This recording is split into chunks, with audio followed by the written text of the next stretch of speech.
Hahaha, yang videoin ternyata belum siap.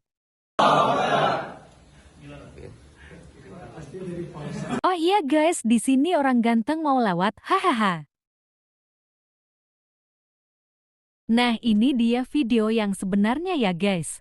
30 juz. Harga mati insyaallah. 30 juz. Harga mati insyaallah. Allahu Akbar. Ala Nabi. Allahumma shalli ala سبيل الدموع سبيل مريح تنهد يا صاحي كي تستريح وبث الدعاء الخفي الصريح يسعك الفضاء الرحيم الفسيح سبيل الدموع سبيل مريح تنهد يا صاحي كي تستريح وبث الدعاء الخفي الصريح يسعك الفضاء الرحيب الفسيح سبيل الدموع سبيل مريح تنهد يا صاحي كي تستريح وبث الدعاء الخفي الصريح يسعك الفضاء الرحيب الفسيح فبالله كم تستطب القروح ويبرأ جروح الكسير الجريح وينشط ذاك السقيم العليم وقد كان بالسقم دهر طريق تقال العثار العظام به ويغدو الهوى ككبش ذبيح بذكر الإله تطيب الحياة تسر أسارير وجه صبيح تسر أسارير وجه صبيح سبيل الدموع سبيل مريح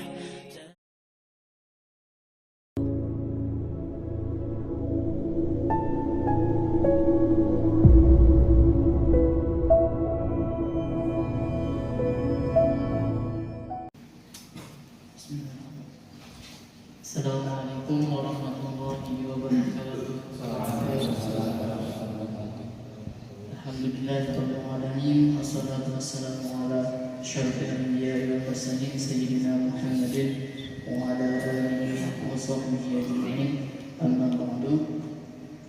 Segala puji syukur kehadirat Allah Subhanahu wa taala yang telah memberikan kita nikmat, terutama nikmat iman.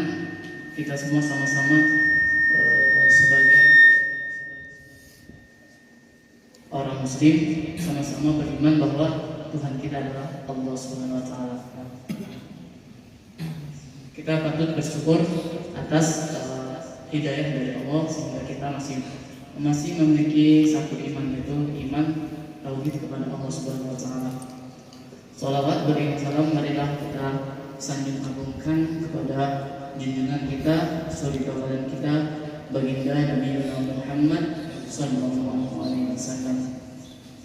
Semoga kita semua mendapatkan syafaat beliau di yaumul akhir kelak nanti. Amin ya rabbal alamin. Insyaallah hari ini saya akan mewakilkan dari kelompok 2 untuk menyampaikan kultum kuliah 7 menit singkat saja. Di sini saya akan menyampaikan tentang salah satu surat yang terpendek di dalam Al-Quran yang terdiri dari 3 ayat. Surat itu adalah surat Al-Asr. Bismillahirrahmanirrahim. Wal 'asr innal insana lafi khusr illa alladziina aamanu wa 'amilus shalihaati wa tawashaw bil haqq wa tawashaw bis sabr.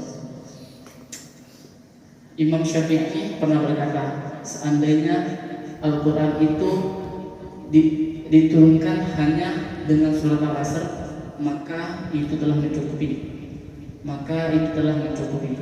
Maksud dari perkataan Imam Syafi'i ini bahwa di dalam surat Al-Asr ini mengandung kandungan hikmah, mutiara, landasan-landasan yang sangat mulia, mengandung fadilah yang sangat berharga. Walaupun surat ini hanya terdiri dari 3 ayat, tapi di dalam ayat ini sangatlah berharga. Jika saya yakin bahwa kita di sini semua menghafal surat Al-Asr, tapi kita belum tentu bisa memahami, bisa mengambil faedah dari surat Al-Asr ini. Wal asr, demi masa, demi waktu. Sebagaimana tadi kita sudah mendengarkan nasihat dari guru kita Ustaz Ridwan bahwa waktu umur itu terus bertambah, maka manfaatkanlah waktu itu, asahlah diri kita dengan hal-hal yang public speaking kita dengan bertahap. Jangan sampai kita akan sesal di kemudian hari. Di sini juga saya belajar. Semoga kita semua bisa menjadi penerus-penerus selalu mensiarkan agama Islam ini. Amin ya rabbal alamin. Demi masa, illal ladzina amanu wa 'amilus shalihin innal insana lafi khusr. Sesungguhnya manusia itu dalam keadaan rugi. Ini peringatan dari Allah bahwa manusia itu kebanyakan dalam keadaan rugi. Illal ladzina amanu wa 'amilus shalihat wa tawassaw bil haqq wa tawassaw bis sabr. Allah tidak hanya menakut-nakuti kita.